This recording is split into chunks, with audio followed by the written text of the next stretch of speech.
সবাইকে আমন্ত্রণ এনবিএস আন্তর্জাতিক সংবাদে। শুরুতে NBS24.org শিরোনাম। 30 এপ্রিলের আগে ইরানে হামলা চালাবে না ইসরায়েল, যা বলছে এবিসির প্রতিবেদন। নেতানিয়াহু এই অঞ্চলকে যুদ্ধের দিকে নিয়ে যেতে চাইছেন, বললেন তুরস্কের পররাষ্ট্রমন্ত্রী। নেতানিয়াহুর একগুঁয়েমের কারণে মধ্যস্থতাকারীর ভূমিকা থেকে সরে যাবে কাতার। কারাবাখ থেকে শান্তিরক্ষী প্রত্যাহার করে নিচ্ছে রাশিয়া। মিয়ানমারে বিদ্রোহী নিয়ন্ত্রিত শহরে কোণঠাসা জান্তা। ইউক্রেনের বিরুদ্ধে চিকিৎসা কেন্দ্রে বারবার হামলার অভিযোগ রাশিয়ার। এবং ব্যর্থ প্রেমে আত্মহত্যা করলে প্রেমিকা দায়ী নন, বলছে দিল্লি হাইকোর্ট। দর্শক, এতক্ষণ শুনছিলেন শিরোনাম, এবার বিস্তারিত খবর পড়ছি আমি ফজলে রাব্বি। 30 এপ্রিলের আগে ইরানে হামলা চালাবে না ইসরায়েল, যা বলছে এবিসির প্রতিবেদন। পাসওভার উৎসব শেষ হওয়ার আগে ইরানে হামলা চালাবে না ইসরায়েল, অর্থাৎ আগামী 30 এপ্রিলের আগে ইরানে হামলা চালাবে না দেশটি, এমনটাই জানিয়েছেন এক মার্কিন কর্মকর্তা। দেশটির সংবাদ মাধ্যম এবিসি নিউজের এক প্রতিবেদন থেকে তথ্য জানা গেছে। তবে তিনি এটাও জানিয়েছেন যে এই সিদ্ধান্ত যে কোনো সময় বদলে যেতে পারে। ইহুদি ধর্মের অন্যতম গুরুত্বপূর্ণ উৎসব পাসওভার বা পেসেক বা নিস্তার পর্ব সপ্তাহ জুড়ে চলে এই উৎসব। মূলত মিশরীয় শাসন থেকে ইহুদি জাতির মুক্তির সময়টাকে স্মরণীয় করে রাখতে এই উৎসব উদযাপন করা হয়। চলতি বছর পাসওভার উৎসব শুরু হবে আগামী 22 এপ্রিল, চলবে 30 এপ্রিল রাত পর্যন্ত। নাম প্রকাশে অনিচ্ছুক ওই জ্যেষ্ঠ মার্কিন কর্মকর্তা বলেছেন, ইসরায়েল পাসওভার উৎসবের আগে ইরানে হামলা চালাতে খুব একটা আগ্রহী নয়। তিনি আরো বলেছেন, তবে বিষয়টি যে কোনো সময় বদলে যেতে পারে। ওই মার্কিন কর্মকর্তা আরো বলেছেন, ইরানে বিপ্লবী গার্ড বাহিনী সহ দেশটির নেতৃত্ব এখনো উচ্চমাত্রায় সতর্ক অবস্থায় আছে। তাদের অধিকাংশই কোনো না কোনো সেফ হাউস অবস্থা ভূগর্ভস্থ বাংকারে অবস্থান করছেন। এদিকে ইসরায়েল একাধিক সূত্র এবিসি নিউজকে জানিয়েছে, গত সপ্তাহে ইসরায়েল অন্তত দুবার ইরানে হামলার প্রস্তুতি নিয়েছিল, তবে দুবারই সে মিশনগুলো বাতিল করা হয়েছে। সূত্র জানিয়েছে, ইসরায়েলি সমরবিদেরা দেশটির যুদ্ধমন্ত্রী সভার সামনে একাধিক বিকল্প হাজির করলেও তারা এখনো খতিয়ে দেখছে কোন উপায়ে হামলা চালালে তা সবচেয়ে ফলপ্রসূ হবে। 1 এপ্রিল সিরিয়ার রাজধানী দামেস্কে ইরানি কনসুলেটে বিমান হামলা হয়। এতে ইরানের বিপ্লবী গার্ড বাহিনী বা আইআরজিসির আল কুদস ফোর্সের 2 শীর্ষ জেনারেল সহ সব মিলিয়ে 11 জন নিহত হন। ইসরায়েল আনুষ্ঠানিকভাবে এই হামলার দায় স্বীকার না করলেও ইরান ইসরায়েলকে এর জন্য দায়ী করে আসছে। জবাবে গত শনিবার ইসরায়েলকে লক্ষ্য করে একসঙ্গে বেশ কয়েকটি ড্রোন ও ক্ষেপণাস্ত্র হামলা চালায় ইরান। শনিবার রাতে ইসরায়েলের প্রতিরক্ষা বাহিনী বা আইডিএফ জানায়, ইসরায়েলকে লক্ষ্য করে ইরান ড্রোন ও ক্ষেপণাস্ত্র উৎক্ষেপণ করে। সে হামলায় ইসরায়েল একটি গোয়েন্দা কেন্দ্র একটি বিমান ঘাঁটি ধ্বংস করার দাবি করেছে ইরান। প্রতিক্রিয়া ইসরায়েলও বেশ তর্জন গর্জন করছে ইরানের হামলার। দেশটির সামরিক বেসামরিক নেতৃত্ব একাধিকবার ইরানের বিরুদ্ধে হুমকি উচ্চারণ করেছে। দেশটি জানিয়েছে তারা ইরানে হামলার পরিকল্পনা চূড়ান্ত করেছে, তবে ইরানে কবে ও কখন হামলা চালানো হবে সে বিষয়ে চূড়ান্ত সিদ্ধান্ত নেবে ইসরায়েলের যুদ্ধ মন্ত্রিসভা। নেতানিয়াহু এই অঞ্চলকে যুদ্ধের দিকে নিয়ে যেতে চাইছেন, বললেন তুরস্কের পররাষ্ট্রমন্ত্রী। ইরান ইসরায়েল উত্তেজনা যখন তুঙ্গে, তখন বেনিয়ামিন নেতানিয়াহুকে এক হাত নিয়েছেন তুরস্কের পররাষ্ট্রমন্ত্রী হামান ফিদেন। তিনি বলেছেন, ইসরায়েলের প্রধানমন্ত্রী ক্ষমতা পাকাপোক্ত করতে এই অঞ্চলকে যুদ্ধের দিকে টেনে নিয়ে যেতে চাইছেন। অন্যান্য রাষ্ট্রগুলোকে মধ্যপ্রাচ্য সংকটে নিচে দ্বন্দ্বে কাজে না লাগাতে আহ্বান জানিয়েছেন ফিদেন। দোহায় কাতারের প্রধানমন্ত্রী ও পররাষ্ট্রমন্ত্রীর সঙ্গে একটা যৌথ কনফারেন্স শেষে বুধবার সংবাদ সম্মেলনে এসব কথা বলেন তুরস্কের পররাষ্ট্রমন্ত্রী। এটি নিশ্চিতভাবেই বলা যায় যে নেতানিয়াহু আমাদের এই অঞ্চলকে যুদ্ধের দিকে টেনে নিয়ে যাচ্ছেন। এই অঞ্চলে একটি দেশ হিসেবে আমরা চাই না তৃতীয় কোনো রাষ্ট্র এই সংঘাতে জড়াক। কাতারি পররাষ্ট্রমন্ত্রীর সঙ্গে সাম্প্রতিক আঞ্চলিক নানা ইস্যু নিয়ে কথা হয় বলেন জানান তুরস্কের পররাষ্ট্রমন্ত্রী। তিনি বলেন, আমরা সতর্ক করেছি যে ইসরায়েল গাজায় অপরাধ করছে। নেতানিয়াহুর একগুঁয়েমের কারণে মধ্যস্থতাকারীর ভূমিকা থেকে সরে যাবে কাতার। ইসরায়েলের প্রধানমন্ত্রী নেতানিয়াহুর একগুঁয়েমের কারণে মধ্যস্থকারীর ভূমিকা থেকে সরে যেতে পারে কাতার। দোহায় সংবাদ সম্মেলনে এর আভাস দিয়েছে দেশটির প্রধানমন্ত্রী মোহাম্মদ বিন আব্দুর রহমান বিন জসিম আল থানি। তিনি বলেন, কাতার সমালোচনার শিকার হওয়ার পর ইসরায়েল ও হামাসের মধ্যে মধ্যস্থতাকারী হিসেবে তার ভূমিকার পুনর্মূল্যায়ন করছে। তিনি আরো বলেন, কাতারের ভূমিকার শোষণ ও অপব্যবহার রয়েছে। কাতার পয়েন্ট স্কোরিং এর শিকার হয়েছে। রাজনীতিবিদরা কাতার রাষ্ট্রকে ছোট করে নির্বাচনী প্রচার চালানোর চেষ্টা করছে। তবে এ সময় কোনো রাজনীতিকের নাম উল্লেখ করেননি আল থানি। উল্লেখ্য, কাতার মার্কিন যুক্তরাষ্ট্র মিশরের মতো মিলে গাজা যুদ্ধবিরতির লক্ষ্যে অন্তরালে কাজ করেছিল কাতার।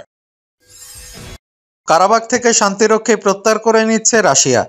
আর্মেনিয়া আজারবাইজানের মধ্যে যেই নাগোর্নো কারাবাখ অঞ্চল নিয়ে যুদ্ধ হয়েছিল সেখান থেকে শান্তিরক্ষী বাহিনী প্রত্যাহার করে নিচ্ছে রাশিয়া। দুই দেশের মধ্যে শান্তি বজায় রাখতে ওই অঞ্চলে সেনা মোতায়েন করেছিল দেশটি। রয়টার্সের খবরে বলা হয়েছে, রাশিয়া শান্তিরক্ষী বাহিনী আজারবাইজানের নাগোর্নো কারাবাখ অঞ্চল ত্যাগ করতে শুরু করেছে বলে নিশ্চিত করেছে ক্রেমলিন ও আজারবাইজান কর্তৃপক্ষ।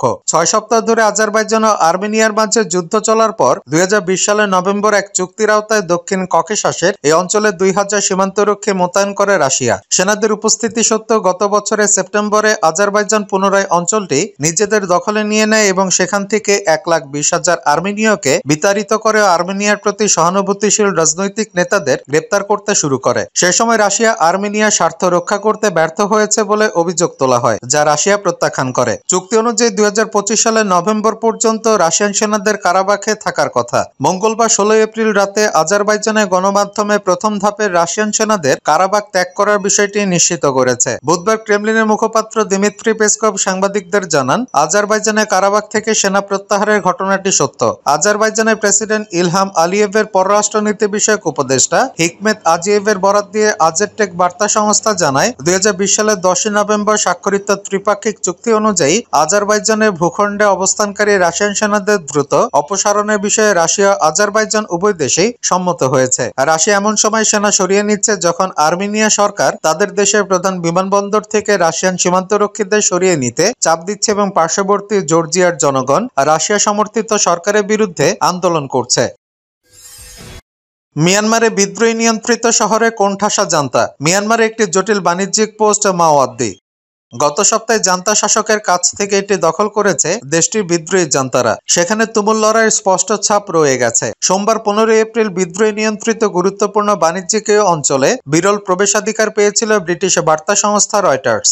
রয়টার্সের সাংবাদিকরা সেখানকার 7 জন প্রতিরোধ কর্মকর্তার দেওয়া সাক্ষাৎকারের পাশাপাশি সংঘর্ষের বিষয়ে ব্যাপক জ্ঞান আছে এমন 3 থাই কর্মকর্তা এবং 4 নিরাপত্তা বিশ্লেষকের দেওয়া তথ্যের ভিত্তিতে শহরটির একটি চিত্র তুলে ধরেছেন। এ নিয়ে বৃহস্পতিবার 18 এপ্রিল একটি প্রতিবেদন প্রকাশ করেছে বার্তা সংস্থাটি। প্রতিবেদনটিতে বলা হয়েছে, তুমুল লড়াই হওয়া স্থানটি সীমান্ত শহরের উপকণ্ঠে অবস্থিত। সেখানে পরিত্যক্ত বাড়িগুলোর দেওয়ালে বুলেটের গর্ত রয়ে গেছে। বিস্ফোরণে ক্ষতিগ্রস্ত হয়েছে গ্যাস স্টেশন। বিমান হামলায় মাটির সঙ্গে মিশে গেছে ভবনগুলো। মাওবাদীতে জান্তা সেনাদের বিরুদ্ধে লড়াই করা বিদ্রোহীরা রয়টার্সকে বলেছে তারা এমন একটি আশাহত সামরিক বাহিনীর সঙ্গে লড়েছে যারা ভূমি রক্ষায় কোনো আগ্রহ দেখাচ্ছিল না। যুদ্ধের সঙ্গে জড়িত একটি বিদ্রোহী ইউনিটের কমান্ডার সাউকাও রয়টার্সকে বলেছেন, খুব অল্প সময়ের মধ্যে আমরা 3টি ঘাঁটি দখল করতে এবং এলাকাটি নিয়ন্ত্রণে নিতে সক্ষম হই। এরপরই তারা পালিয়ে যায়। সম্প্রতি সামরিক প্রশাসনের প্রতি অনুগত জাতিগত মিলিশিয়া প্রহরীরা শহরের রাস্তায় রাস্তায় টহল দিয়ে বেড়াতো। এপ্রিলের শুরুতে কারেন্ট ন্যাশনাল ইউনিয়ন বা কেএনইউ নেতৃত্বে বিদ্রোহী বাহিনী অবরোধ করলে সেই সেনারা একপাশে দাঁড়িয়েছিল। সাক্ষাৎকার নেওয়া ব্যক্তিরা রয়টার্সকে দীর্ঘস্থায়ী প্রতিদ্বন্দ্বিতা সহ সশস্ত্র গোষ্ঠীগুলোর মধ্যে সূক্ষ্ম কূটনীতির বিষয়টি জানিয়েছিল। তারা বলছিলেন মূল জনসংখ্যা কেন্দ্রগুলো ধরে রাখতে এবং জান্তার পতন ঘটাতে চায় বিদ্রোহীরা। মাওবাদীর পতন মানে মিয়ানমারের সবচেয়ে গুরুত্বপূর্ণ 2টি স্থল সীমান্ত ক্রসিং প্রতিরোধ যোদ্ধাদের হাতে চলে যাওয়া। এর আগে গত বছর চীনা সীমান্তের কাছের মিউস নিয়ন্ত্রণ নেওয়ার দাবি করেছিল বিদ্রোহীরা। আর জাতিসংঘের তথ্য অনুসারে বিদ্রোহীরা বর্তমানে দেশটির প্রায় সব প্রধান স্থল সীমান্ত থেকে জান্তাকে বিচ্ছিন্ন করেছে। ইউক্রেনের বিরুদ্ধে চিকিৎসা কেন্দ্রে বারবার হামলার অভিযোগ রাশিয়ার। ইউক্রেনের বিরুদ্ধে চিকিৎসা কেন্দ্রে বারবার হামলা করার অভিযোগ এনেছে রাশিয়া। একই সঙ্গে চিকিৎসা কর্মীদের হত্যা করার অভিযোগও করেছে দেশটি। বৃহস্পতিবার 18 এপ্রিল রুশ পররাষ্ট্র মন্ত্রণালয়ের মুখপাত্র মারিয়া জাকারোভা জানিয়েছিলেন, ইউক্রেনের রুশ নিয়ন্ত্রিত এলাকায় ক্রমাগত এইসব হামলা হচ্ছে। চিকিৎসা সুবিধায় হামলার সময় পশ্চিমা অস্ত্র ব্যবহার করার জন্য ইউক্রেনীয় বাহিনীকে অভিযুক্ত করেছেন তিনি। এই সময় পশ্চিমার এবং বিশ্ব স্বাস্থ্য সংস্থা বা WHO এই হামলার বিষয়ে দৃষ্টি নিবদ্ধ করছে না বলেও সমালোচনা করেছেন তিনি। ব্রিটিশ বার্তা সংস্থা রয়টার্স এই খবর জানিয়েছে। তবে রাশিয়ার এমন অভিযোগের বিষয়ে ইউক্রেনীয় কর্তৃপক্ষের কাছে মন্তব্যের অনুরোধ করা হলে তাৎক্ষণিকভাবে কোনো জবাব পাওয়া যায়নি। রাশিয়া ইউক্রেন সংঘাত শুরু হওয়ার পর থেকে একে অপরের বিরুদ্ধে যুদ্ধাপরাধের অভিযোগ এনেছে রাশিয়া ও ইউক্রেন। তবে উভয় পক্ষই এমন অভিযোগের কথা অস্বীকার করেছিল। এই বিষয়ে WHO কর্তৃপক্ষের সঙ্গে যোগাযোগ করা হলে সেখান থেকেও তাৎক্ষণিকভাবে কোনো সাড়া পাওয়া যায়নি। সাংবাদিকদের উদ্দেশ্যে রুশ পররাষ্ট্র মন্ত্রণালয়ের মুখপাত্র মারিয়া জাকারোভা বলেছিলেন, ইউক্রেনীয় বাহিনী বারবার দেশটির অধিকৃত 4টি অঞ্চলে চিকিৎসা সুবিধা এবং চিকিৎসকদের লক্ষ্যবস্তু করেছে। সাম্প্রতিক মাসগুলোতে হওয়া হামলার তারিখ এবং অবস্থানগুলো তালিকাভুক্ত করেছেন তিনি। জাকারোভা বলেছিলেন একই তথ্য WHO-কে দেওয়া হয়েছিল, তবে সেগুলো নিয়ে সংস্থাটি কিছুই করেনি বলেও মন্তব্য করেছেন রুশ পররাষ্ট্র মন্ত্রণালয়ের এই মুখপাত্র।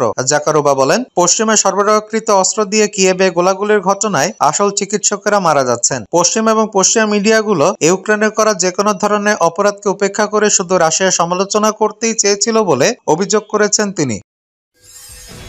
ব্যর্থ প্রেমে আত্মহত্যা করলে প্রেমিকা দায়ী নন, বলছে দিল্লি হাইকোর্ট।